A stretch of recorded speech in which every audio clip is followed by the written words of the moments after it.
그 전까지는 좀 쭉 이렇게 풀려야 되는 네. 시험이고. 다른 과목들은 좀 어떻게 봤어요?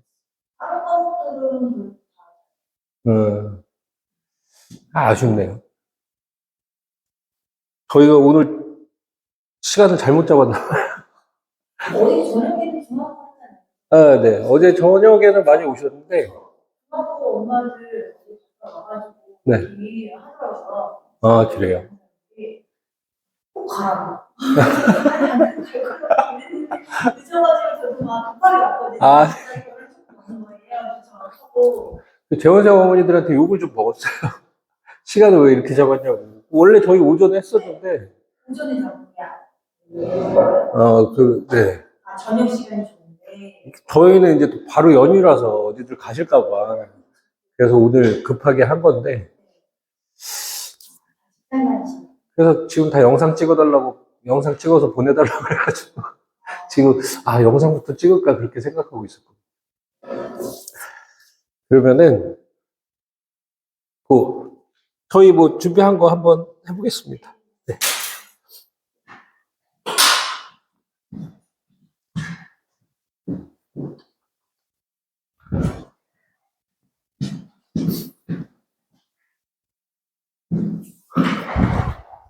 이게 지금 녹화되는 거죠? 응.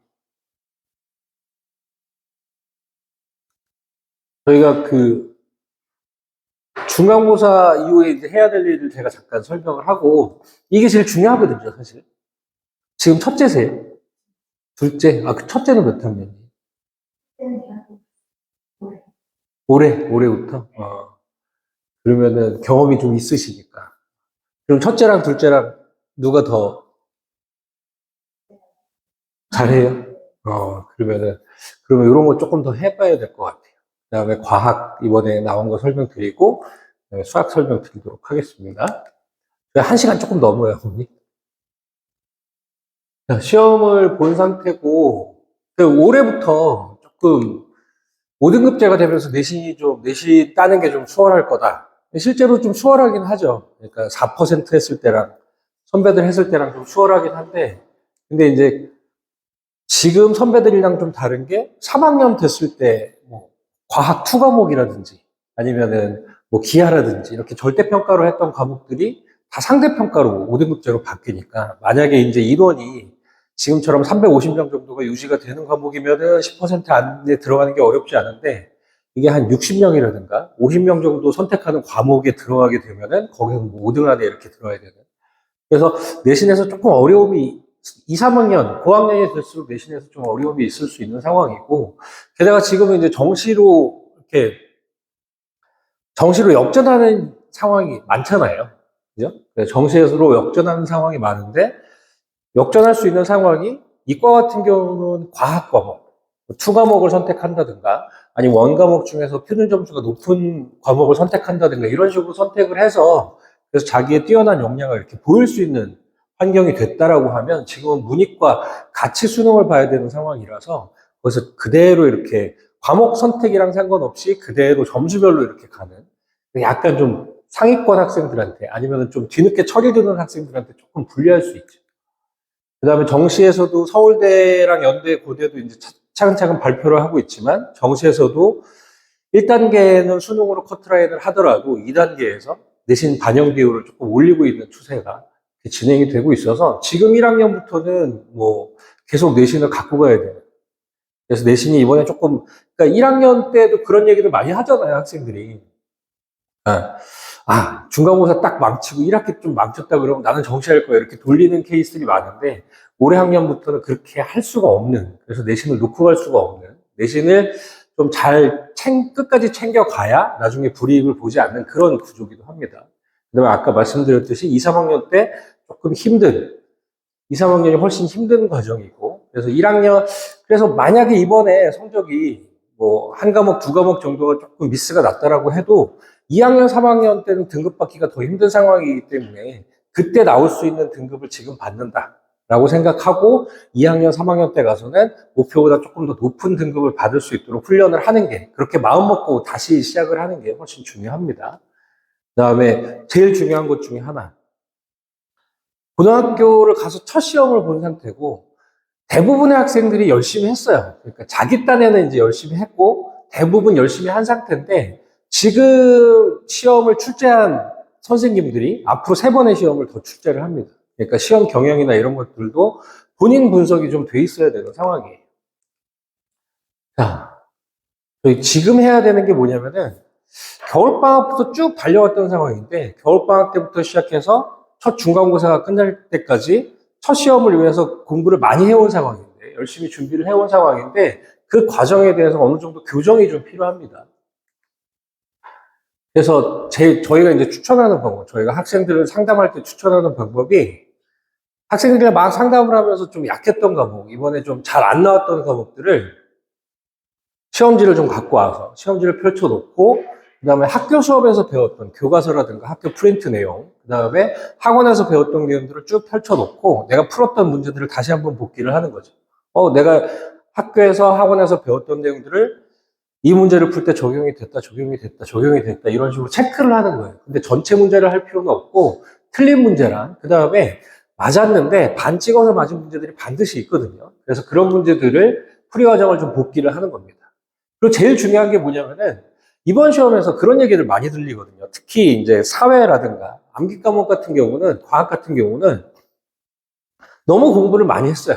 너무 공부를 많이 하고 들은 얘기들이 많다 보니까, 뭐 보기라든가 지문을 분석을 할 때 선생님은 그냥 기존대로 냈는데, 그냥 이론대로 냈는데, 학생들이 조금 더 걱정을 해서 한 번 더 꼬아서, 그러니까 선생님은 그냥 내던 대로 냈는데 학생 스스로가 꼬아서 문제를 풀어서 틀린 케이스들이 좀 있죠. 그리고 이 선생님이 평소 수업 시간에 얘기할 때랑 문제를 출제할 때랑 꼬아서 내는지 아니면 그대로 내는지, 그런 것들을 판단할 필요가 있습니다. 즉, 이번 시험을 낸 선생님들이랑 내가 평소에 문제를 풀는 스타일이랑 궁합이 맞는지 아닌지, 궁합이 맞지 않는다라고 하면 어떤 식으로 대응을 해야 되는지를 이번에 시험지를 복기하면서 좀 체크를 해야 돼요. 그리고 공부량이 좀 부족했는지, 어려운 문제들을 덜 풀었는지, 이것도 체크를 해야 되고, 혹시 너무 많이, 즉 한국사 같은 경우나 통사 같은 경우는 한 3월 첫째 주부터 이렇게 좀 달렸는데 너무 양이 많았던 건 아닌지, 이런 것들을 체크도 해봐야 되고, 그리고 중간고사 대비를 하면서 학원들을 다니면서 과제도 하고 이렇게 했지만, 그 스케줄을 좀 내가 약한 과목이 있었다라고 하면 그 부분을 보완할 수 있는 시간을 어떻게 확보해야 되는지, 이런 스케줄들이 조정이 좀 돼야 됩니다. 그래서 시험지 문제를 갖고 이렇게 분석하는 것도 중요하지만, 내가 이 문제를 왜 틀렸는지 이런 거 체크하는 게 훨씬 더 중요하고요. 그래서 중간고사를 보고 나서, 기말고사는 잘 봐야지, 이렇게 그냥 마음 먹는 거랑 분석을 하면서 계획을 세우는 거랑은 다른 얘기니까 이거부터 시작이 돼야 됩니다. 근데 하자라고 하면 잘 안 돼요, 사실. 그리고 스스로 이렇게 하다 보면은 나중에 좀 자가당착에 빠지는 경우들이 있습니다. 그래서 그런 케이스들. 그래서 저희가 상담을 할 때 지금 중간고사 끝나고 상담을 막 시작을 하고 있거든요. 뭐 중앙고라든가 화성고 학생들은 이미 좀 끝난 학교들이 있어서 지금 상담을 하고 있는데, 지금 이제 뭐 성적이나 등급 컷 이런 게 나오진 않았지만 대충 이제 과목별로 예상을 해서 예상 등급을 세팅을 해봅니다. 그 다음에 중간고사 과정, 준비 과정을 리뷰를 했던 내용들을 쭉 리뷰를 하고, 그 다음에 학생들한테 제일 중요한 거는 이번 중간고사 조금 삐끗했다. 이건 이제 9등급제 기준으로 했던 거기 때문에 굉장히 좋은 성적의 학생인데, 근데 조금 삐끗한 과목이 있었더라도 중간고사 때 이렇게 공부를 했고 기말고사 때는 공부 방법을 조금 업그레이드를 해서, 그래서 조금 더 올려보자 라는 형태로 목표 등급을 제시를 할 필요가 있어요. 그래서 그러면 이번 중간고사가 그렇게 안 좋은 상황은 아니구나 라는 것들을 보면서 조금 더 보완이 될 수 있고, 그리고 목표를 갖고 지금 중간 과정에서 피드백을 받았던 내용들을 좀 지킬 수 있는 상황으로 그렇게 피드백을 할 필요가 있습니다. 실제로 저희 학생들 중에 이게 9등급제에서 2.5이면은 안 좋은 성적은 아니거든요. 지금 2.5이면은 거의 중위권이에요. 거의 중위권. 그냥 한 150등, 200등 정도 하는 성적이겠지만, 9등급제에서 2.5이면은 상위 한 10% 정도? 10% 조금 넘는 정도의 성적인데, 근데 이 친구는 이 중학교를 졸업했을 때 전교 4등으로 졸업을 했었어요. 근데 고등학교에 왔던 10% 정도로 떨어진 상태니까 되게 상심이 많았던 상황이거든요. 근데 이 친구도 이렇게 잡아놓고 목표 성적을 저랑 이제 상담을 하면서 목표 성적을 제가 이제 뭐 등급을 올릴 수 있는 거, 등급 컷이랑 좀 가까운 과목들은 등급을 좀 올릴 수 있도록 계획을 좀 잡고 공부 방법을 좀 하고 학원에서 공부하는 시간도 이렇게 세팅을 하면서 했었는데 이 친구가 본인이 이제 재능이 있다라고 생각을 하니까 목표를 좀 높게 잡았었거든요. 1.70. 그래서 학교에서 10등 내에 들어가는 걸 목표로 잡았었는데 그리고 목표를 잡고 계속 피드백을 받습니다. 계속 피드백을 보면서 아쉽게도 1.90이 나왔어요. 그러니까 실제로는 1.90. 그래도 많이 올라간 거죠. 거의 4과목 정도가 등급이 업그레이드가 된 상황이라서 많이 올라간 상황이었는데, 근데 이 친구는 실제로 그 상문고를 졸업을 해서 올해 이제 서울대 경제학과를 들어갔거든요. 처음에 첫 중간고사를 봤을 때 이 성적으로 들어갈 수 없는 성적이었지만, 보완을 잘 하고, 그 다음에 중간고사 보고 나서 기말고사 때 성공 사례가 좀 되다 보니까 그 다음부터는 좀 탄탄대로를 했던 것 같아요. 그래서 요런 지금 제일 중요한 거는 동기부여가 다시 될 필요가 있다는 거, 그 계획을 수정할 필요가 있다는 거. 그래서 그런 부분들을 좀 보완이 필요하다라고 판단을 합니다. 그 다음에 중요한 거는 기말고사 볼 때쯤 되면은 2학년 선택 과목 결정하라고, 선택하라고, 1차 선택하라고 그런 얘기들 나올 거거든요. 그럼 그거 나오면 그때 고민하면 좀 늦고 지금부터 이렇게 기본 세팅을 한번 해놓고 나중에 바꾸더라도 그래서 이런 초안들을 마련을 해놓고 성적이랑 학습 로드맵을 세팅할 필요가 있습니다. 그래서 다시 한번 정리하자면은 지금 여태까지 시험 봤던 과목들의 시험지랑 그다음에 내가 공부했던 내용들을 쭉 펼쳐놓고 그걸로 복기를 좀 할 필요가 있어요. 그래서 내가 공부량이 부족했는지 심화도가 부족했는지 어떻게 공부해야 되는지 복기를 좀 해야 되는 거고 그리고 그 과정을 혼자 하면 안 되고 같이 할 필요가 있고요. 그다음에 세 번째는 저희가 이제 피드백을 하면서 기말 합산 목표 등급대를 이렇게 세팅을 해보면 그럼 그때부터 이제 학생들이 또 움직입니다. 지금 좀 쉴 때는 맞아요. 쉴 때는 맞는데 한 다음 주 화요일 정도 수요일 정도 되면은 이런 작업들을 하면서 조금 다시 그 기말 대비를 위한 여정을 좀 시작을 해야 되는 상황이기도 하죠. 이런 식으로 계속 상담을 하고 있고, 지금 저희가 그 안에 이제 학습 신청서가 있거든요. 신청서를 작성을 해주시면 대부분의 학생들을 하려고 하는데, 부담스러워하는 학생들도 있어서, 그래서 지금 요거를 신청서에도 체크를 해주시면 저희가 저희가 상담을 한 번만 하는 건 아니거든요. 한 번 하고 나서 그 다음에 피드백 보고 이런 형태로 진행이 될 거라 체크를 해주시면 저희가 연락해서 학생이랑 일정을 잡도록 하겠습니다. 자, 지금부터는 이번에 컴백고 과학 시험 봤던 내용.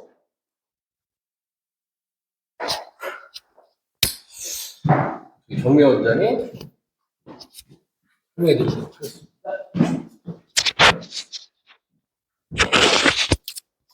네, 안녕하세요. 저 과학 정미 원장이고요. 아이들 한백고 시험 끝나고 나서 과학 많이 어려웠다고 사실 좀 반응을 많이 보여줬어요. 그래서 일단은 시험을 저희도 어떻게 준비를 했고 그리고 기말고사도 어떻게 준비를 하면 좋을지에 대해서 간단히 설명드리도록 하겠습니다. 일단 한백고 같은 경우에는 객관식 20문항이 출제가 됐고요. 그리고 서술형이 4문항이 출제가 됐어요. 그래서 이제 객관식 20문항부터 먼저 이제 10개씩 쪼개서 한번 볼 건데요. 사실 전체적으로 봤을 때는 난이도가 다 너무 어려웠던 문제가 포진되어져 있었던 거는 아니에요. 근데 중간중간에 좀 어려운 문제들이 포진되어져 있다 보니까 아이들이 거기에 시간을 좀 빼앗겼어요. 그래서 거기에 시간을 빼앗기니 좀 시간 관리가 어려웠을 거고 중간중간 어려운 문제들이 있다 보니까 아이들의 멘탈은 점점 이렇게 저희 애들의 시험지를 받았는데 시험지에 헷갈린다, 어렵다, 문제들마다 이렇게 써 있는 거예요. 그래서 너무 좀 딱하기도 하고 좀 그랬던 기억이 있습니다. 그래서 일단 여기서도 보시면 9번 문제가 다른 1번부터 10번 사이 중에서는 사실 좀 가장 어려운 문제, 아이들에게는 좀 어려웠을 수 있는 문제가 됐을 것 같아요. 그래서 일단 애들이 처음에 이제 통합과학의 새 교육과정으로 바뀌면서 들어왔던 1단원 과학의 기초에서 출제가 되었는데요. 선생님께서 이제 나름 이렇게 문제를 응용을 하셔가지고 내셨던 문제더라고요. 찬찬히 읽어보면 전혀 어렵지 않아요. 동전의 밀도를 구하는 방법에 대해서 그걸 어떻게 과학적으로 구할 거냐에 대한 문제였는데, 그냥 동전이니까 원기둥의 밑넓이 구하고 높이 곱해서 부피를 구하고 그리고 질량은 줬으니까 하면 되는데 이제 여기에서 지름을 반지름으로 바꿔주고 그리고 이제 질량을 하나만 줬으니까 5개의 높이를 줬으니 그걸 5분의 1로 나눠서 뭐 이런 좀 단순하게 사실은 계산하면 되는 부분들에서 애들은 이제 이거 어떻게 해야 되지 하면서 여기서 좀 시간을 빼앗겼더라고요. 그래서 은근히 애들이 좀 실수가 많았었던 이제 문제는 10번까지 중에서는 사실은 요 문제 하나 정도가 조금 어려웠었고요. 이제 뒷부분이 이제 화학도 있고 그리고 생물 단원들도 있었다 보니까 이제 뒷부분이 사실은 조금 객관식은 더 어려웠던 문제들이 조금 더 포진이 되어져 있었어요.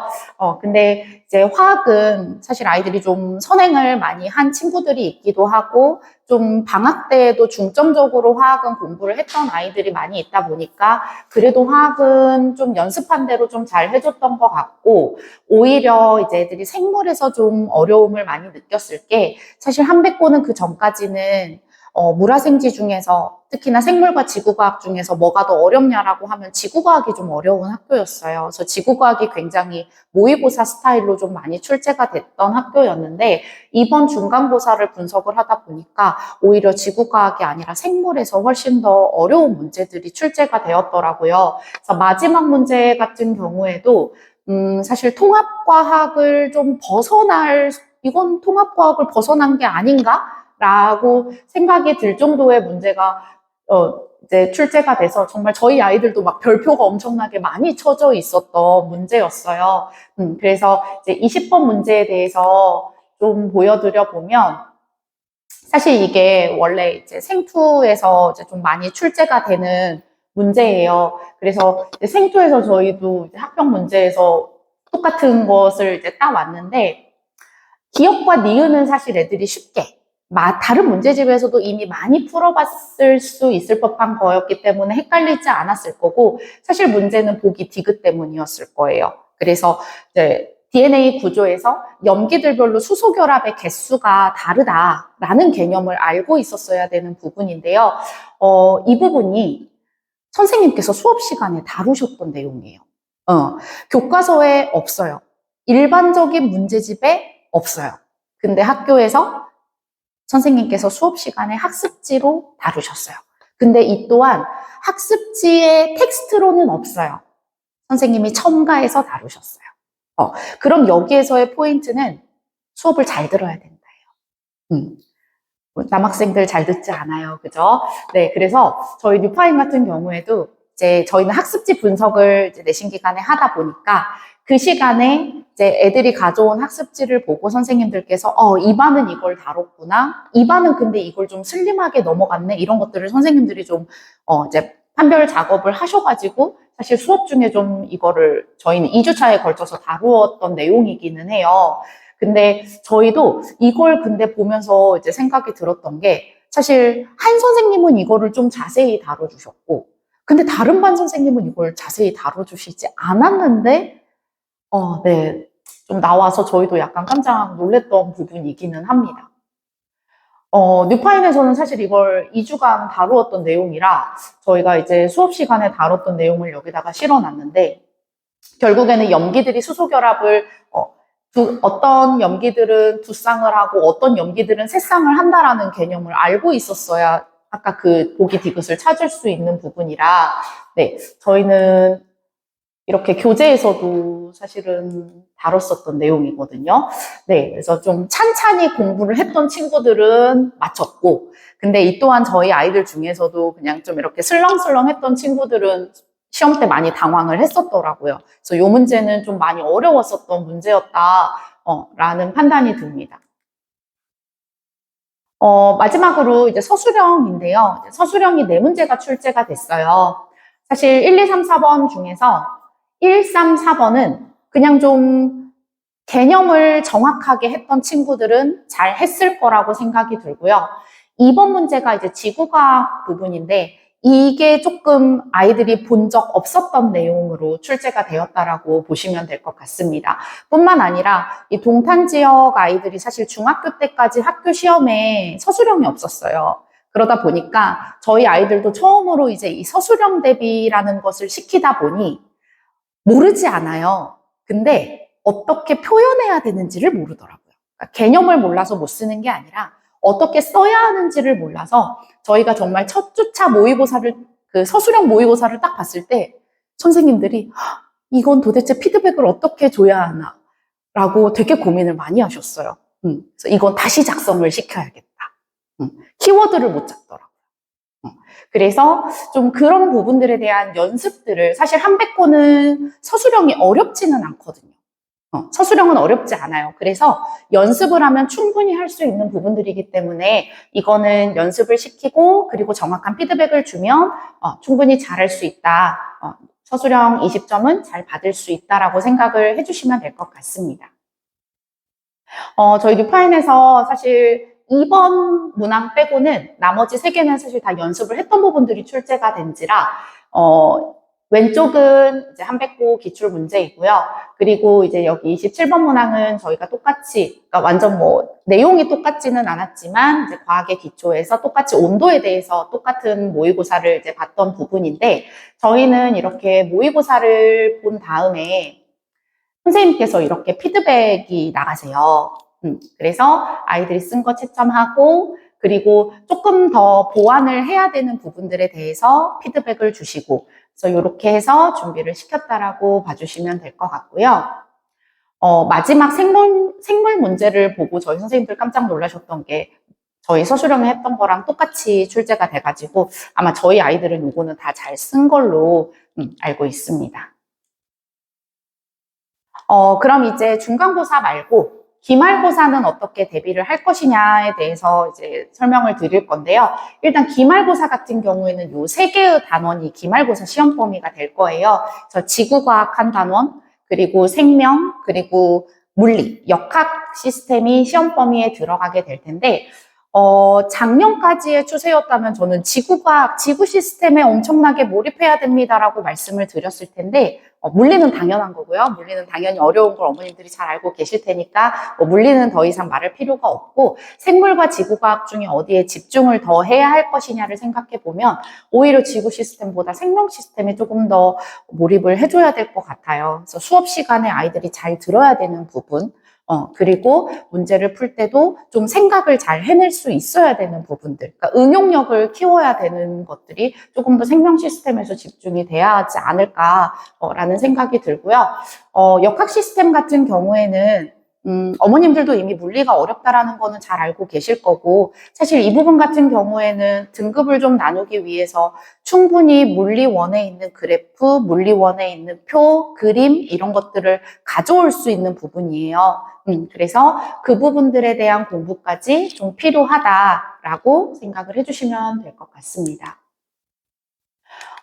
저희는 일단 한백고 반이 토요일, 일요일 2반이 있다 보니까 토요일, 일요일을 맡아서 하고 계시는 선생님들이 다르세요. 그래서 이제 일단 김유진 선생님이랑 그리고 김두섭 선생님께서 일요일과 토요일에 각각 수업을 맡아서 하고 계시고요. 사실 두 분 다 워낙 꼼꼼하신 분이어가지고 그리고 뭐 요일에 상관없이 저희는 선생님들이 모의고사도 동일하게 보고 그리고 학교 프린트도 동일하게 분석을 해서 수업을 하고 계신다라고 봐주시면 되고요.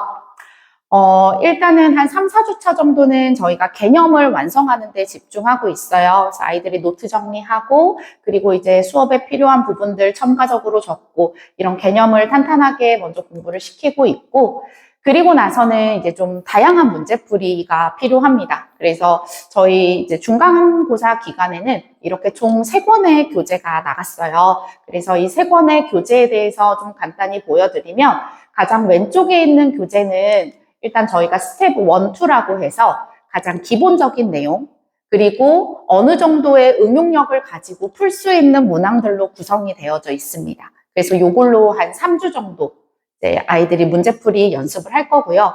근데 사실 이 정도 문제만으로는 완전히 만점에 가깝게 맞기는 좀 어려워요. 그러다 보니까 이제 두 번째 교재가 여기 초록색 통합과학 엔제라고 해서 이 부분은 좀 심도 있는 문제와 그리고 수능형의 문제들을 담아내고 있어요. 그래서 스텝 3와 마스터 단계로 나누어지고 있고, 스텝 3는 이제 기본 개념에 충실하되 조금 더 어려운 문제, 그리고 마스터 문제는 이제 좀 수능 유형의 문제들을 다뤄볼 수 있게끔. 근데 한백고 같은 경우에는 저희가 한백고 선생님들은 어떤 경향으로 출제하냐라고 물어본다면 한백고는 단언컨대 모의고사 스타일로 가장 출제를 많이 하세요. 그렇기 때문에 한백고 아이들은 사실은 마스터 유형의 문제까지도 다루어 볼 필요가 있다라고 봐주시면 될 것 같고요. 그리고 이제 저희는 당연히 누적으로 해서 매주 테스트를 보고 있고요. 그리고 고1 아이들 같은 경우에는 주간 퀴즈가 제공이 되고 있어요. 그래서 이제 저희 재원생 어머님들은 아마 문자를 받으셨던 어머님들도 계실 텐데 저희가 일주일에 과학이 한 번 오다 보니까 애들이 일요일 반이면 보통 토요일에 숙제를 해요. 근데 그러면 숙제를 해야 될 양도 너무 많을 뿐만 아니라 다 잊어버리고 나서 숙제를 하기 때문에 저희가 그러지 말라고 수요일 정도에 선생님들이 단톡방에다가 링크를 쏘세요. 그래서 여기 있는 것처럼 퀴즈를 아이들한테 구글 폼으로 해서 보내거든요. 그러면 애들이 그 전주에 배웠던 거에 대해서 퀴즈를 풀어가지고 저희들한테 제출을 해요. 그러면은 얼마나 틀렸는지 체크하고 그리고 그 퀴즈를 바탕으로 해서 테스트를 보고 있다라고 봐주시면 될 것 같고요. 퀴즈를 혹시 제출하지 않았거나 과제를 하지 않았거나 아니면은 테스트를 봤는데 점수가 저조한 친구들은 이제 선생님들이랑 와서 클리닉을 진행을 하고 있습니다. 그래서 저희 클리닉은 뭐 조교 선생님들이 따로 봐주는 게 아니라 담당 선생님께서 클리닉을 봐주고 계시고 그리고 클리닉에 참석하지 못하는 아이들이 또 있어요. 뭐 기숙사에 있다거나 아니면 이제 정말 시간을 맞추기 어려운 친구들 혹은 숙제를 하면서 곧바로 질문하고 싶은 친구들은 저희가 오픈 채팅방을 운영을 하고 있거든요. 그래서 이거는 정말 언제든지 간에 아이들이 질문을 했을 때 선생님들께서 문제 풀어서 올려주시고 설명해 주시고 그렇기 때문에 그 방에 들어온 친구들은 자기가 몰랐던 문제들이 여기에 올라와 있으면 같이 참고해서 할 수 있도록 클리닉을 온라인으로도 진행을 하고 있고요. 그리고 이제 저희는 아무래도 학교별로 수업을 하고 있다 보니까 학교별 특징들을 선생님들이 파헤치기 위해서 되게 노력을 많이 하세요. 그래서 아이들 학습지 반별로 아까 말씀드린 것처럼 수업 내용이 정말 미세하게 다 달라요. 그렇기 때문에 그것들 다 걷어가지고 이 선생님은 어떤 내용 하셨는지 다른 선생님들은 어떤 내용 수업하셨는지 비교하셔서 수업 시간에 그것들 다 녹여주고 계시고요. 그리고 마지막으로 이제 저희 쌍둥이 문제라고 해서 이제 한백고 3개년 기출을 분석하는 시간이에요. 그래서 시험 한 3주 전에 이제 이 쌍둥이 문제를 시작하게 되는데 그러면서 이제 기출 문제 보고 그 기출 문제와 유사 문제들을 풀면서 부족했던 개념들을 채우는 시간이다라고 보시면 되고요. 그리고 이제 시험 전에 실전 모의고사 한 2회나 3회 정도 진행을 하고 있습니다. 모의고사 볼 때는 이제 어머님들께 성적표가 이제 카톡으로 혹은 문자로 나가게 되고요. 그러면서 이제 서술형은 어머님들께 보내드리고, 이제 이 서술형을 보내드렸던 이유는 사실 아이들이 초반에 너무 서술형을 잘 못 써가지고, 잘 못 써서, 요 정도의 피드백은 어머님들께 드려야 될 것 같아서 이제 선생님들이, 어머님들께 좀 하나하나 피드백을 드렸던 부분입니다. 저희가 이번 주부터 곧바로 개강이에요. 그래서 아이들 토요일과 일요일에 2개의 요일이 있으니까, 요일에 맞춰서 등원을 시켜주시면 될 것 같고요. 중간고사 때도 저희 아이들 되게 열심히 해서 좋은 결과를 얻었는데, 기말고사 때도 역시나 더 열심히 해서 아이들이 좋은 성적 받을 수 있도록 저희 선생님들 다 열심히 해보도록 하겠습니다. 감사합니다.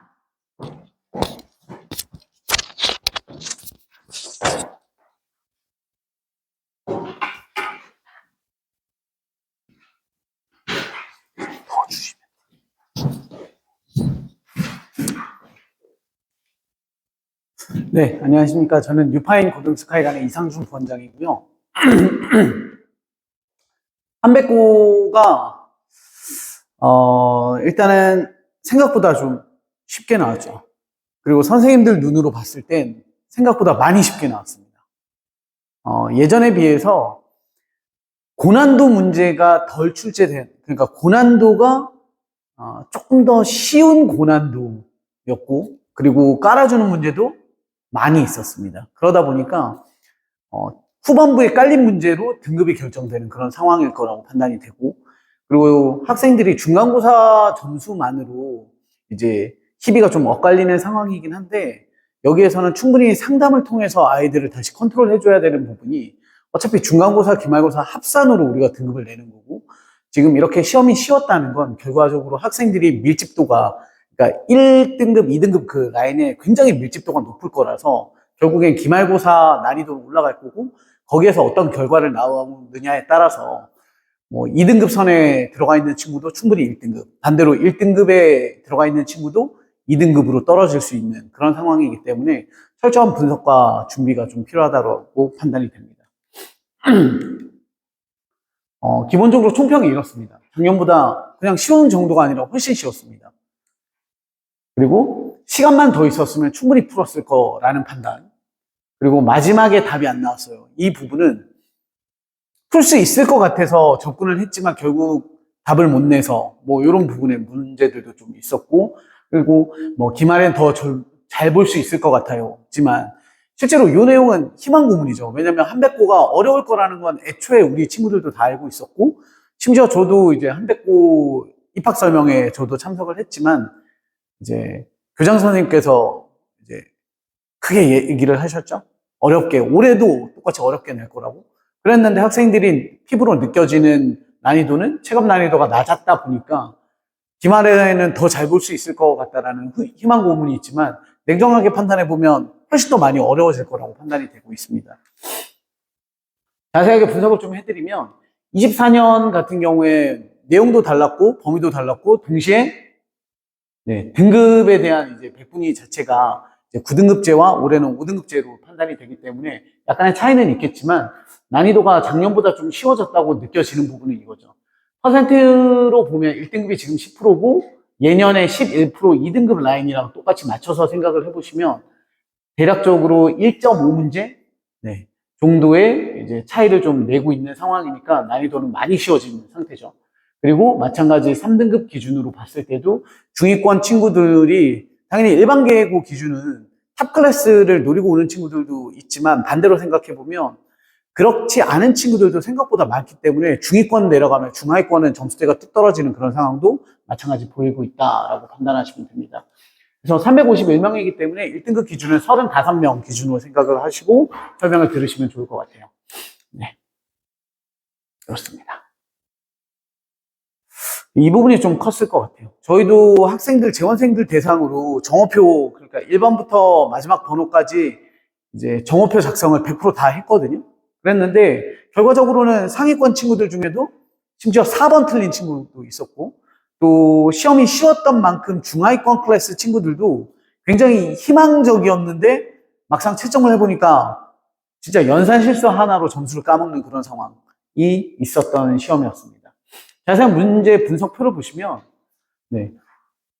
실제로 15번까지 제가 직접 과연 얼마나 걸릴까 싶어서 제가 스스로 풀어봤거든요. 답까지 내는 걸 해봤는데 제가 15번까지 한 10분이 채 안 걸렸던 것 같습니다. 그러니까 문항당 대부분이 30에서 1분 사이의 컷 정도가 15번까지가 너무도 평이한 문제들로 깔려 있었고요. 그 다음에 16번부터 뒤에 깔려진 5문제가 수직 상승하는 난이도를 가졌습니다. 원래 한백고는 그러진 않았습니다. 근데 이 얘기를 드리면 선생님 3분 중에 제가 알기로 1분을 제외하고는 다 바뀌었어요. 2학년 선생님들이 내려오신 상황이기 때문에 패턴, 그러니까 기조가 좀 바뀐 상황이 있었고, 특이한 부분은 이제 모의고사가 출제되지 않았습니다. 한백고는 그동안 모의고사 준비를 좀 철저하게 했어야 되는데 과학이랑 다르게 이번에 수학 같은 경우에는 심화 문제에서도 모의고사 유형은 출제되지 않았다라는 거고요. 그래서 이제 저희 자랑을 좀 하자면, 그럼에도 불구하고 저희 학생들은 이렇게 최하점이 심지어 제가 자세하게 쓰고 싶지만 특정 학생으로 이제 표현이 될까봐 60점대라고만 얘기를 했는데, 재원생, 수강생의 40%가 85점. 이게 1등급 라인업이거든요. 그러니까 요 정도 친구들. 그리고 한백고 재원생의, 저희 재원생 평균을 그냥 심심해서 제가 한번 내봤는데, 78.3점이라는 어마어마한 점수죠. 한백고에 더 이상 이런 결과가 언제 또 한 번 나올까 싶을 정도. 그리고 뭐, 저희 이제 통계가 나온 또 하나의 학교가 화성고 같은 경우에는 53%가 1등급입니다. 재원생이. 뭐 그 정도로 철저하게 내신 대비에 좀 탁월한 성과를 내고 있는 학원이다라고 판단해 주시면 될 것 같고요. 전반적으로 흐름을 보시면 이런데 이게 타 학교랑 비교해서 난이도를 매칭시켜 놓은 게 아니에요. 그러니까 이 학교의 이 시험지 기준으로 난이도를 구성을 해놓은 거기 때문에 다른 학교랑 구별지어서 비교해서 구성을 하면 여기가 다 하가 깔려야 되는 것 같습니다. 이 정도까지는. 그런데 뭐 이 시험지 내에서 봤을 때는 이렇게 판단이 되는 현재 상태고요. 여기서 보시면 이제 하 문제와 중 문제를 다 맞췄을 때는 44.8점에서부터 스타트를 끊는 거고 여기에다가 중상급 레벨의 문제까지 맞춰주면 76이니까 지금 이 정도면 2등급 안정권에 들어가는 상태겠죠. 그런데 1등급으로 들어가려면 여기서 최소 2문제에서 3문제 정도 더 맞췄어야 되니까 결국에는 상 문제 또는 이제 고난도 문항이었지만 뒷부분에 해당되는 문제에서 좀 플러스 서술형에서 플러스 점수를 좀 받았어야 되지 않을까 판단이 되고요. 네, 저희 정어표 학생들 재원생 대상으로 정어표를 좀 분석을 해보니까 1등급 라인에 들어가는 친구들은 정확히 뒤에 3문제 정도의 오답률을 보였고 서술형 1번은 저희 상위 레벨 친구들은 대부분이 맞췄습니다. 그리고 중위권 반부터는 정답률이 뚝 떨어져요. 그런데 서술형은 난이도를 떠나서 보통은 그래요. 특히 첫 번째 보는 중간고사 같은 경우에는 학생들이 시간 안배에 대한 부분을 좀 잘 못하는 경향이 있다 보니까 뒤에 서술형에 풀 수 있는 문제임에도 불구하고 시간에 쪼달려서 이제 제대로 못 풀고 넘어가는 그런 상황이 있어서 여기를 틀린 친구들은 시험 끝나고 다시 한번 훑어봤을 때 굉장히 아쉬움이 남았어요. 그래서 이번 시험을 바탕으로 해서 기말고사는 어떻게 서술형을 이제 대비하는지에도 문제겠지만 시험장에서 내가 어떻게 서술형까지를 도달을 해야 되는지도 이번 시험을 통해서 좀 느꼈어야 되는 부분이라고 판단이 되고요. 그 다음에 16번, 17번 해서 뒤에 5문제를 틀린 친구들이 2등급 라인에 구성이 돼요. 그런데 이렇게 5개만 틀리면 이 점수대가 안 나오거든요. 이거보다 더 높은 점수가 나오는데 여기 점수 60점대에 형성되는 친구들 구성을 보면 16, 17, 18에서 뒤에 이렇게 5문제 틀리고 중간중간에 계산 실수가 뭐 특히 제가 이렇게 박아놓은 요 문제 3개는 아이들이 주로 많이 계산 실수를 했던 문제들이고 다른 문제들도 한두 명씩 있긴 있어요. 그런데 기본적으로 이렇게 군데군데 한두 개씩을 틀렸으면 요 60점대가 나와요. 그럼 반대로 생각을 해보면 계산 실수를 안 했던 친구라면 이거보다 훨씬 더 높은 70점대 중위권에 들어갔을 거고 그럼 기말고사에서 조금 더 이제 1등급에 들어갈 수 있는 확률이 높아졌을 텐데 라는 아쉬움이 생겼던. 그러니까 학교 시험이 쉬우면 쉬울수록 우리 친구들은 기분은 좋을 수 있겠지만 절대 유리한 측면이 아니라는 거. 그래서 기말고사는 저희도 대비 자체를 예전 기준으로 대비를 시켰기 때문에 꽤 고난도 문제를 많이 풀렸었거든요. 그 기조를 유지해서 기말고사까지 쭉 가야 된다라고 생각이 듭니다. 정확히 이렇게 걸립니다. 원래 이런 학교는 아니었습니다만 앞부분과 뒷부분으로 정확히 이렇게 극명하게 나뉘는 상황이었고 72점이니까 여기에서 분명히 획득할 수 있는 문제에 대한 걸 포인트를 쌓았어야 됐다라는 부분입니다. 결국에는 이런 문제가 조금 더 양이 많아질 거고 이런 문제가 양이 줄어드는 게 기말고사의 기준일 거다라고 판단이 됩니다. 기말고사 분석을 해보면 일단 기말고사는 저희가 이제 교육과정이 바뀌면서 단원도 좀 바뀌고 달라진 부분이 있기 때문에 제가 좀 뜯어서 설명을 좀 드리도록 할게요. 일단은 이런 정보를 하나 아셔야 되는 게 우리 친구들이 중간고사가 끝나고 나면 기말고사 전까지 수행평가가 또 있죠. 그리고 또 기말고사 끝나고 나면 마무리, 방학하기 전까지 수행평가가 있는데 굉장히 사사롭게 느낄 수 있는 수행평가에 대한 걸 포인트를 좀 잡아봤는데 기준을 좀 보여드릴게요. 이게 저희가 펼쳐놓고 설명을 좀 드릴게요. 보시면 중간고사고 기말고사고 이게 1학기에 해당되는 수행평가 포인트들이거든요. 3가지에 대한 수행평가를 진행을 해요. 그래서 퍼센테이지로 생각을 해보시면 30, 30, 40%로 진행이 되는데 이게 어떤 상황이냐면 이제 저희가 이번에 1등급 컷을 84점대로 잡고 그 다음에 난이도가 기말도 비슷하다라고 판단이 돼서 1등급 컷이 84라고 비슷하다라고 판단을 했을 때 이렇게 진행을 해서 합계를 가지고 좀 기준을 잡으시면 편할 것 같아요. 그래서 우리 아이가 그냥 아주 단편적으로 이번에 100을 찍었어요. 그러면 기말고사에 65점 또는 68점 정도를 찍으면 합산으로 1등급에 들어가기 좀 편한 상황.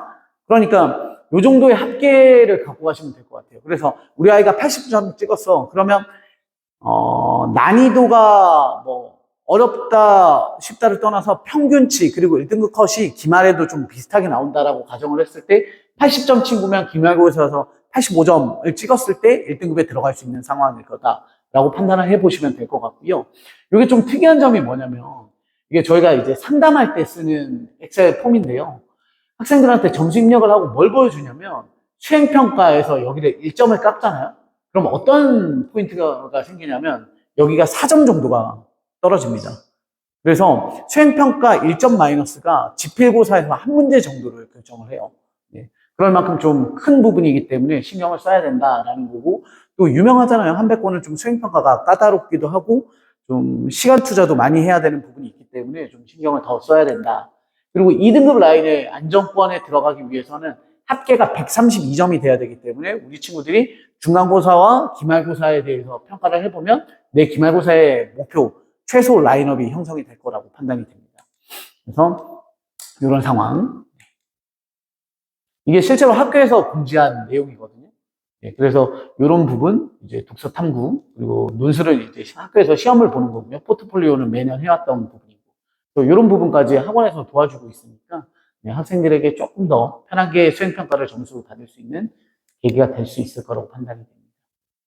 기말고사고요. 이게 작년 기말고사 부분인데, 이제 시험 범위가 작년은 이렇게 진행이 됐었거든요.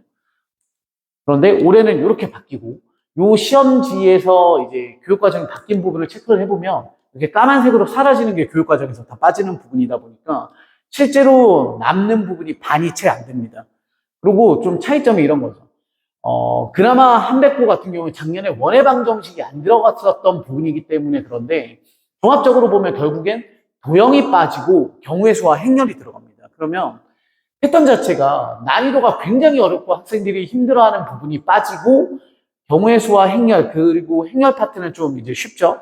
경우의 수 같은 요 난이도 기준으로 봤을 때는 훨씬 더 수월한 부분이 들어가면서 차이점이 뭐가 발생이 되냐면 부등식 파트가 고난도로 출제될 가능성이 매우 높아졌습니다. 그래서 기말고사 대비할 때는 이 학교가 경우의 수도 좀 그동안은 어렵게 출제는 했었지만 부등식 부분이 고난도로 이제 배점이 나올 수 있는 그런 상황이다라고 판단이 되고요. 작년 기말고사 기준이었습니다. 이제부터 좀 문제를 하나하나 보여드리면 기말고사 범위에 대한 이제 포인트들, 문제들을 한번 보시면 기말고사에서 이렇게 구성이 됐어요. 아주 쉬운 연립방정식 딱 하나가 출제가 됐습니다. 특이하죠?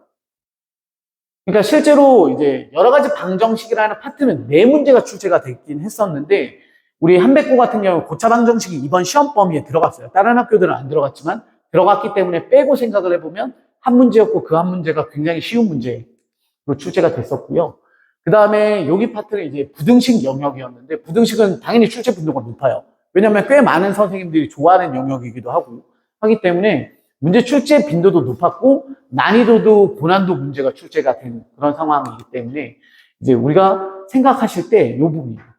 기존에도 어려웠던 파트였기 때문에 이제 단원 편성상 더 어려워질 가능성이 높은 상황이다라고 판단을 하시면 될 것 같습니다. 그래서 철저한 준비가 필요할 거고요. 그 다음은 경우의 수인데요. 경우의 수는 파트 자체가 제가 여기 빼먹었네요. 쓴다는 건. 여기는 2학기 기말고사입니다. 그러니까 몇 달 전, 반년 전쯤 됐은 그 상황에서 봤던 실제 시험지였고요. 여기서 출제 문항수는 이렇게 7문항이 출제가 됐었는데 요 문제를 제외하고는 다 노멀 했습니다. 아마 올해도 그럴 가능성이 좀 크기 때문에 킬러 문제가 하나나 2개 정도 출제가 될 거라서 그런 부분을 감안해서 경우의 수 파트는 어차피 내신 대비 자체가 소위 얘기하는 양칙이라고 해서 문제를 많이 풀어본 친구들이 훨씬 더 좋은 성적을 맞이할 수 있고 또 어떻게 보면 약간 문과 성향의 수학 문제들로 구성이 되어 있는 게 경우의 수다 보니까 수학을 잘하는 친구들도 힘들게 느끼고 또 반대로 수학을 못하는 친구인데도 의외로 경우의 수 파트를 잘하는 경우들이 있거든요. 그러다 보니까 조금 더 빠르게 많은 양을 확보해야 되는 그래야 성과가 나오는 그런 파트라고 보시면 될 것 같습니다. 그래서 제가 여기 정리해 놓은 게 이런 겁니다. 분명히 이번 시험 범위에서 도형 파트가 빠지는 상황이라서 여방이랑 부등식이 좀 난이도가 높은 문제가 출제가 된다는 건 반대로 2등급 안정권 또는 1등급으로 올라가기 위한 스타트 라인을 앞쪽으로 잡으려면 이 파트, 그러니까 경우의 수 파트에서 점수를 확보해 놓는 거, 그러니까 여기에서 틀리지 않게끔 만들어주는 연습이 가장 필요하다라고 판단이 됩니다. 그리고 마지막으로 행렬 파트인데요. 이거는 이제 설명을 원체 많이 들어보셔서 아시겠지만 이제 새롭게 다시 들어온 상황이죠. 그런데 예전 과정에서 고난도라고 하는 게 역행렬 그리고 켈리 해밀턴 정리 이런 거였는데 여기 파트가 이제 다 빠진 거죠. 그러다 보니까 거의 연산식의 행렬 정도의 기초 난이도 문제가 출제될 가능성이 크기 때문에 이 또한 점수를 확보하는 데 초점을 두고 계산 실수하지 않게끔 하는 뭐 비슷한 기조라고 생각이 됩니다. 그래서 경우의 수와 행렬 같은 경우에는 저희가 이제 따로 연습하는 책을 이제 지금 현재 만들고 있고 거의 다 만들었거든요. 그래서 이 부분도 기본 개념이 끝나고 나면 바로 연습을 들어갈 예정입니다. 그래서 종합적으로 정리를 해보면 이렇게 큰 틀에서 세 가지라고 판단이 됩니다. 도형에 빠진 게 가장 크고요. 대신 이제 2학기 중간고사가 도형이 시작이 되기 때문에 우리 친구들이 여름방학이 굉장히 헤비해질 겁니다. 학습량이. 그리고 여러 가지 방정식 부분이 난이도가 그동안은 좀 쉬웠다라는 부분, 그리고 도형이 빠지면서 경우의 수와 행렬이 들어갔고 전반적으로 난이도는 떨어지지만 부등식의 난이도는 올라갈 것으로 예상이 된다라는 부분, 이렇게 보시면 될 것 같습니다. 저희가 기말고사 대비는 기본적으로 중간고사 대비와 큰 틀에서 달라지진 않을 거예요. 그렇기 때문에 제가 이제 제시해 드릴 건 뭐냐면 학생들의 점수대별, 이번 중간고사 점수대별로 어떻게 해서 등급업을 시킬지에 대한 이제 기획을 좀 고민을 해봤는데요. 85점이면 현 기준으로 봤을 때 이제 1등급 컷 또는 1등급에 들어가는 친구들이기 때문에 이 친구들은 어떤 연습이 필요하냐면 그냥 단순히 계속 문제 풀고 또는 아이들이 어느 정도, 이 정도 친구들이었으면 수학을 그래도 나쁘지 않게 해왔네 라는 생각이 드는 친구들이다 보니까 난이도 높은 문제에 대한 욕심도 가질 거고, 그러다 보면 어머님들이 또 누가 뭐 풀더라 해서 블랙라벨 하나 사다가 풀리고 뭐 이렇게 하는 것보다는 핵심적인 요소를 좀 뽑아내서 풀리는 부분이 필요할 거고, 그 부분은 그러니까 결국에 선배들이랑 비교해서 푸는 연습이 좀 필요할 거라고 판단이 됩니다. 그래서 꼬풀 모의고사라고 해서 저희가 시험 있기 4주 전부터는 연습을 시키거든요. 실전 연습을. 이번에는 저희가 다 늘 그래왔지만 이번에는 새로운 범위를 만들어서 이제 진행을 해야 되는 시험이다 보니까 그 부분에 대해서 연습은 당연히 해요. 그런데 요 정도 친구들이면 지금부터 이런 걸 수업 외 시간에 진행을 합니다. 그래서 선배들이 풀었던 그런 시험지들을 바탕으로 해서 풀면서 선배들이 어떤 문제를 어떻게 틀렸었는지 정오표 분석을 해서 이제 문제 하나하나에 대해서 좀 학생들이 맞춰도 틀렸으면 안 되는 문제, 이런 부분을 정확히 집어주는 그런 연습이 진행이 될 겁니다. 요거는 실제로 저희가 중간고사 대비하면서 재원생들을 대상으로 진행했던 시험에 대한 결과물이고요. 그 다음 70점, 80점. 이 친구들이 아마 고민이 제일 많을 거예요. 너무 아쉬운 친구들이죠. 실수가 있었을 거고 또는 서술형에 건들지 못해서 플러스 점수를 못 받은 친구들일 거라서 이 친구들에게 가장 많은 솔루션이 제시가 될 거라고 판단이 돼요. 첫 번째는 주제별 심화라고 해서 좀 까다로운 문제를 맞출 수 있는 연습이 돼야 되는데, 그렇다라고 해서 무조건적으로 어려운 문제를 공부하는 게 아니라 문제 하나를 공부를 해서 여기에서 파생되는, 응용되는 문제들을 맞출 수 있게 연습을 하려면 특정 문제에 대해서 좀 깊이 있는 연습을 할 수 있게끔 만들어줘야 되고, 그런 교재가 따로 구성이 되어 있어요. 그래서 이거 가지고 반복 숙달 연습을 할 수 있게끔 만들어줄 예정이고요. 두 번째로는 교재 소화도입니다. 그러니까 저희가 항상 시험이 끝나고 나면 선생님들끼리 시험지를 깔아놓고 이제 회의를 해요. 각 반에서 어떤 게 조금 아쉬웠었는지, 어떤 부분은 잘 됐었는지 이런 회의를 해보면 항상 중위권, 중상위권 레벨의 반에서는 그 반에서 다 같이 시험을 잘 봤는데 한두 명 떨어지는 친구들에 대한 분석을 해보면 결국에 이런 부분이 가장 큽니다. 뭔가 더 줘서 덜 줘서 아쉽다 뭐 이런 부분이 있는 게 아니라 얘는 교재를 조금 더 타이트하게 탄탄하게 해줬으면 어땠을까? 왜냐면 저희가 자체 문제집을 만들 때 그냥 아무 문제나 이렇게 뽑아서 만드는 게 아니라 한백고 동탄 지역은 이렇게 내는 것 같아. 그러면 올해는 이렇게 한번 만들어 봅시다라고 해서 만들다 보니까 교재에 대한 퀄리티가 굉장히 좋다고 판단을 하거든요. 그러다 보면 교재 소화도를 높이는 방법에 대한 고민을 좀 많이 합니다. 그래서 저희가 이제 느끼는 부분, 저희가 늘 시행하고 있는 부분이 셔플이고요. 셔플은 뭐 원체 설명을 많이 드리긴 했지만 뭐 타학원들이 좀 따라가기 힘든 프로그램이라고 생각이 돼요. 왜냐하면 교재 소화도를 높이는 방법 하면 딱 떠오르는 게 뭐예요? 오답 노트잖아요. 오답 노트. 그런데 제가 생각하는 이제 오답 노트는 학생들에게 불필요한 노동을 이제 쓰는 그런 요소라고 생각이 돼요. 너 5번, 10번 틀렸으니까 오답 노트 정리해라고 하면 누가 그걸 고민해서 나는 왜 틀렸지? 계산 실수 체크하고 아니면 공식을 까먹어서 체크하고 이렇지 않잖아요. 그냥 계속 옮겨 적는단 말이에요. 그러니까 그런 거보다는 얘가 진짜 그걸 잘 소화했고 수업 시간에 선생님의 해설을 잘 이해했는지를 평가하기 위해서는 재시험을 보는 게 맞는 거죠.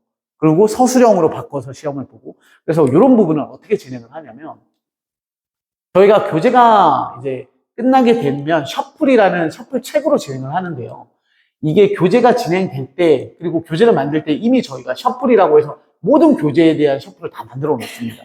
아까 얘기 드린 것처럼 행렬과 경우의 수는 양측이다 보니까 얘네는 따로 셔플을 또 만들어 놨어요. 그래서 미리 세팅을 해놓은 상태로 이렇게 봅니다. 이 문제집은 저희가 아무리 잘 만들었다고 해도 학습을 제대로 시키려면 단원별 구성이 될 수밖에 없고 그 단원 내에서도 유형별 학습을 시킬 수밖에 없으니까 뭐 예를 들어서 1번 문제를 선생님이랑 같이 공부하면 2번, 3번 아이들이 풀 거잖아요. 확률이 높아요. 그런데 시험지처럼 만들어 놓고 저 뒷단원에다가 앞단원에 있었던 3번 뜯어다가 시험에 넣어 놓으면 또 틀릴 거거든요. 그러니까 랜덤으로 문제를 섞어서 중간고사 때도 마찬가지였고 기말고사 때는 또 기말고사 시험 범위에 해당되는 걸로 문제를 세팅을 다시 20문제짜리를 세팅을 해요. 그러면 학생들이 시험을 보고요. 그리고 시험을 보면 틀렸어요. 이 친구는 실제 학생이 시험 진행했던 건데 2번을 틀렸어요. 그럼 어떻게 보냐면 2번에 이 중간고사 파트인데 복소수예요. 그러면 그 복소수 단원을 다시 찾습니다. 책에서. 그러면 이 문제가 뭐 예를 들어서 51번에 들어가 있다. 그러면 그 51번이랑 연관되어 있는 그 주변 문제들을 싹 풀립니다. 다시. 그러고 나면 또 다음에 3회차 풀고 4회차 풀고 이렇게 진행하다 보면 4회차에서 이 친구가 여기 4번 문제가 얘랑 유사한 페이지에 유사한 유형이었고 여기에 같은 페이지에 수록되어 있던 문제인데 이 친구는 맞췄잖아요. 그러니까 한 문제 틀렸으니까 이거 오답으로 끝내 이런 유형이 아니라 이거 틀렸어? 그러면 이거랑 관련되어 있는 이 책을 펴서 그 주변 문제 싹 풀어. 페널티. 그래서 그러면 언젠가는 네가 틀린 문제 말고 그 주변에 있는 문제가 뒤쪽에서 또 나올 거니까 그때 꼭 맞춰야 돼. 라는 게 됩니다. 그래서 셔플은 20회짜리가 뭐 작은 건 10개, 많은 건 뭐 25회, 30회 정도 되는 거거든요. 그러면 실질적으로 해보면 뒤에 회차로 갈수록 푸는 시간은 줄어들고 정답률은 굉장히 높아지는 그런 게 있습니다. 그리고 여기 구성을 보시면 아시겠지만 어떤 반에 배치되느냐에 따라서 달라지는 거지 셔플이라는 게 하나만 진행하진 않습니다. 뭐 기본적으로 시중 문제집으로 만들어 놓은 셔플도 다 있고요. 그리고 자체 문제집에 대한 소화도를 높이기 위해서 셔플도 이렇게 매번 진행을 하고 있습니다. 이거는 실질적으로 반에서도 운영하는 반이 있고요. 그 반에서 이 교재 자체가 따라가기 버거운 친구들은 교재 소화도를 일단 높이는 거, 그리고 그 반에서 따라가는 친구들은 따로 불러내서 셔플 북 주면서 너 한번 해봐 라고 해서 개별 미션으로 진행하는 상황도 있습니다. 그리고 마지막으로 102X입니다. 이건 뭐냐면 장명을 너무 잘했어요. 1등급은 맞추고 2등급은 틀리는 문제입니다. 저희가 뉴파인이 서울이랑 동탄관 고등부를 다 합치면 한 3,700명 정도의 재원생들이 있거든요. 현재. 그 중에서 고1 친구들만 하면 한 2,000명 정도의 학생들이 지원을 하고 있는데 저희가 시험을 볼 때마다 아까 보여드린 것처럼 이런 정오표 작성 다 해요. 그러면 어떤 구성이 생기냐면 이거는 저희가 시험을 만들고 시험지를 만들고 저희 기준으로의 1등급 컷은 이 정도 91점, 90점 정도가 될 거야 라고 판단을 해서 학생들을 시험 볼 때마다 이렇게 구성을 해요. 구성을 해놓고 나면 이제 표를 학생들 저희 재원생들은 이 표를 다 볼 줄 알거든요. 여기도 칠판 한쪽에 보면 이게 좀 이상하죠? 여기가 1학기 중간고사 하면서 계속 칠판에 붙여놓고 좀 이따가 나가시다 보면 저희 그 유리문 옆에 보면 또 게시가 되어 있어요. 중간고사 대비했을 거. 그래서 여기 이렇게 표를 보시면 어떤 게 있을까요? 이런 부분이 있죠. 여기 17번 문제 같은 경우에 보시면 1등급 친구들은 하나도 안 틀렸어요. 그런데 2등급 라인에 들어오니까 틀리기 시작하죠. 그러면 2등급의 모 학생, 예를 들어서 요 그룹의 학생이라고 치면 이 친구는 여기도 틀렸잖아요. 그런데 이 그룹 또는 1등급의 꽤 많은 친구들이 틀린 문제들이죠. 그러면 얘한테는 이 문제보다 요 라인업 친구들이 다 맞췄는데 나는 틀렸던 이 문제가 훨씬 더 중요한 오답이 되는 거죠. 그러니까 너는 5개 틀렸으니까 5개 다 싹 오답해. 이런 것도 당연히 중요하죠. 모든 개념이 적용이 될 거니까. 그런데 중요도를 좀 선택과 집중을 할 수 있게끔. 그래서 학생한테 제시를 해주는 거예요. 너가 5번에 대해서 다시 연습을 하고 맞췄어야 돼. 맞추게 되면 5점이라는 포인트가 생성이 되겠죠? 그러면 이 친구가 85.2예요. 그럼 5점짜리를 맞추게 되면 90점에 들어가면서 1등급으로 등급업이 되겠죠. 그러니까 이런 제시를 해주는 게 필요하고 그런 부분에 대해서 이러한 문제들을 다 저희가 골라낸 거예요. 1등급 아이들은 잘 맞춰줬고 2등급을 많이 틀린 친구들의 구성원에 대해서 그런 문제들을 따로 뽑아서 문제집으로 아예 만들어 놨습니다. 그렇게 되면 등급업을 하고 싶은 이제 상위권이 최상위권 되기 위한, 중상위권이 상위권이 되기 위해서 목표를 갖고 있는 친구들은 이런 문제들을 풀어주는 거죠. 그래서 나보다 위에급 친구들이 맞춰준 문제에 대해서 조금 더 깊이 있게 공부할 수 있는. 그러니까 단순히 내립다 어려운 문제집으로 만들어진 그냥 고난도 문제집이 아니라 선배들의 뭐 역사라고 해야 되나? 그 부분에서 몇 년 동안 쌓아온 기출 문제들에서 분석된 문제집으로 공부할 수 있는. 그래서 이거는 이제 실제로 수업 시간에 소화를 하는 게 현실적으로 좀 힘들기 때문에 저희가 여기는 특강으로 마련이 되어 있습니다. 이번에 대통령님이 하나를 해주셔가지고 대선일이 생기면서 우리 친구들한테 빨간 날이 하나가 생겼어요. 그래서 6월 3일과 6월 6일 이틀 동안 해서 이런 수업은 충분히 경험치가 높은 선생님이 진행을 하셔야 되기 때문에 지금 한백중앙 S반 담당하고 계시는 남경태 선생님이 진행을 하실 거고요. 그리고 추후에 저희가 이제 재원생들 그리고 저희 DB 갖고 있는 어머님들께 다시 한번 이제 신청하실 수 있게끔 문자가 나갈 예정입니다. 요 특강이 아까 앞에서 보여드린 것처럼 102X 특강이 진행이 될 예정입니다. 마지막으로 이제 70점 이하 학생들이죠. 그러니까 굉장히 아쉬움이 클 겁니다. 왜냐면 시험 끝나고 나서 분위기는 이번에 되게 쉬웠는데 근데 70점 이하 친구들이라면 예전 한백고 시험이었더라면 당연히 50점 이하 점수가 나왔을 친구들이기 때문에 그나마 점수로 포인트로만 보면 위안이 되겠지만 상대적으로 비교해 보면 결국에 중하위권이 아니라 하위권 그룹 친구들이거든요. 그럼 이런 친구들은 어떤 대비가 필요하냐면 선택과 집중이라는 표현이 좀 마음이 아플 수는 있지만 버릴 문제를 과감하게 버리고 취할 수 있는 점수에 대해서 안전한 점수를 취해야 되는 부분. 그러니까 난이도 구성을 봤을 때도 행렬과 경우의 수 또는 여러 가지 방정식에서 이제 고차 방정식을 이미 중간고사에서 본 학교이기 때문에 연립 방정식 파트가 그렇게 어렵게 출제되지 않을 거라고 판단이 되기 때문에 요 그룹 문제에 대해서 집중적인 학습을 통해서 점수 획득을 해야 되는 부분이 필요하다고 판단이 되고요. 그리고 완성도 높이기 위해서 하는 부분이죠. 그러니까 70점 이하 친구들이면 어떤 상황일 거냐면 머리가 나빠 이렇다라기보다 학습 태도가 아직 잘 형성이 되어 있지 않고 가장 어머님들이 답답해하고 선생님들이 힘들어하는 오늘 숙제를 다음 수업 있기 전날 밤에 하면 모범생이죠. 언제 합니까?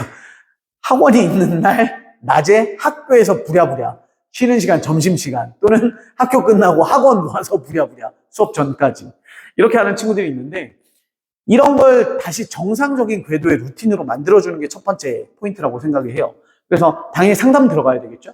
그래서 아쉬움을 다시 희망으로 바꿀 수 있는 상담이 들어가야 될 거고 저희가 항상 해오는 당일과제라는 미션이 있습니다. 그래서 오늘 수업이 끝나고 나면 오늘 월요일 수업이 끝났어. 그러면 수업 막바지에도 진행을 하고요. 또는 좀 해야 되는 양이 많은 상황이었던 날 같은 경우에는 선생님들이 이제 집에 가서 숙제를 해서 올리게끔 만들어요. 그래서 단순히 오늘 숙제가 1번부터 50번이면 자, 50문제 중에 1번부터 10번까지를 당일 과제로 해서 오늘 집에 가서 문제 풀어서 사진 찍어서 밴드에 제출해가 아니라 오늘은 선생님이랑 같이 경우의 수 파트에 색칠하기 문제를 공부했으니 색칠하기 문제 몇 개를 찝어줍니다. 그래서 1번부터 50번 숙제 중에 2번, 10번, 11번, 25번, 30번 5문제를 풀이과정 제대로 써서 사진 찍어서 제출해. 이런 식이 돼요. 또는 선생님들이 주요 문항을 프린트로 10문제 또는 20문제짜리를 만들어서 주면 학생들이 그걸 집에 가서 그러니까 수학학원이 끝난 날 집에 가서 이제 풀어서 사진 찍어서 밴드에다 업로드를 해야 됩니다. 그래서 이게 지금 이번에 이렇게 하겠습니다가 아니라 중간고사에도 작년에도, 재작년에도 계속 해왔던 루틴이거든요. 그래서 이런 부분이 실질적으로 보면 이 친구들이 안 했습니다가 아니라 기복이 좀 있어요. 하는 날도 있고, 안 하는 날도 있고, 이런 상태였기 때문에 그걸 잘 만들어주는 게 첫 번째. 그리고 셔플이라는 걸 통해서 완성도를 높이는 작업, 아까 얘기드렸던. 그리고 링크 포인트라고 해서 이거는 선생님의 역할이에요. 그래서 어떤 특정 문제를 봤을 때 포스트잇을 딱 붙여서 이 문제를 봤을 때 뭐가 제일 먼저 딱 떠올라야 되는지, 소위 얘기하는 연상법이라고 하잖아요. 학습 방법 중에.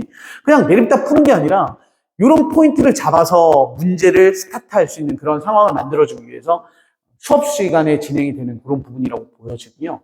그래서 요 그룹의 친구들이면 희망이 딱 이거죠. 너 몇 점 찍어 이게 아니라 기존에 맞았던 것보다 3, 4문제를 더 맞기 위한 학습 전략을 끌고 가야 되는 거. 그래서 상담 때도 이런 포인트가 필요한 거죠. 그냥 단순히 몇 점을 찍어봐. 뭐 이런 거보다는 자, 우리 이렇게 준비해서 너의 중간고사 시험지 분석을 해보니 요렇게를 좀 더 맞췄더라면 그러면 어떻게 학습을 하면 그 문제를 더 맞출 수 있겠어? 해서 목표는 이런 정도의 난이도. 그러면 대략적으로 문제당 4점에서 5점, 6점 정도? 평균 5점이라고 생각을 해보면 대략적으로 20점 정도를 상승시킬 수 있는 그런 학습 효과에 대한 목표를 제시를 해주는 솔루션이 필요하다고 판단이 됩니다. 네, 이게 저희 당일 과제 진행하는 포인트입니다.